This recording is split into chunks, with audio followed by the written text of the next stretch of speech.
नमस्कार दोस्तों, मैं पूजा जौनपुरी आप सभी का स्वागत करती हूँ अपने यूट्यूब चैनल पे। तो आज आप सभी के लिए एक माता रानी का पचरा गीत लेके आई हूँ। जैसा लगे लाइक शेयर कमेंट जरूर करना।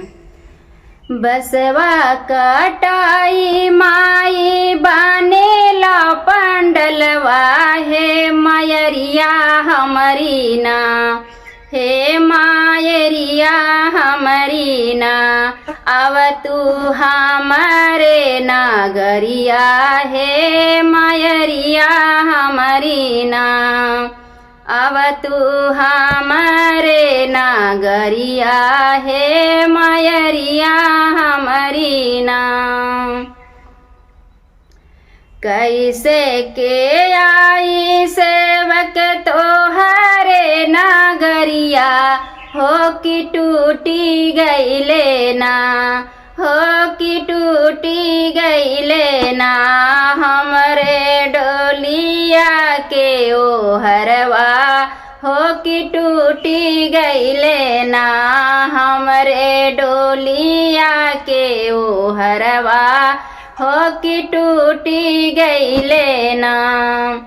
अपने नागरिया से बोलेला सेवकवा, हे मायरिया हमारी ना, हे मायरिया हमारी ना, छोड़ा डोलिया ओ हरवा, हे मायरिया हमारी ना, छोड़ा डोलिया ओ हरवा, हे मायरिया हमारी ना, कर सिंह के सावरिया, हे मायरिया हमारी ना, आवा पूजा के दुअरिया, हे मायरिया हमारी ना, आवा पूजा के दुअरिया, हे मायरिया हमारी ना।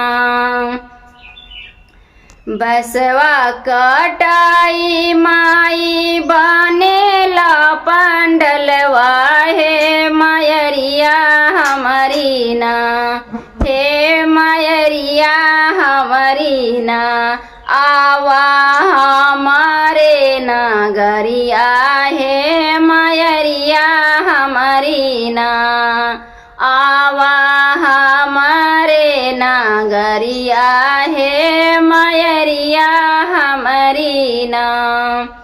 तो दोस्तों, ये गीत कैसा लगा? जैसा भी लगा हो लाइक शेयर कमेंट जरूर करना।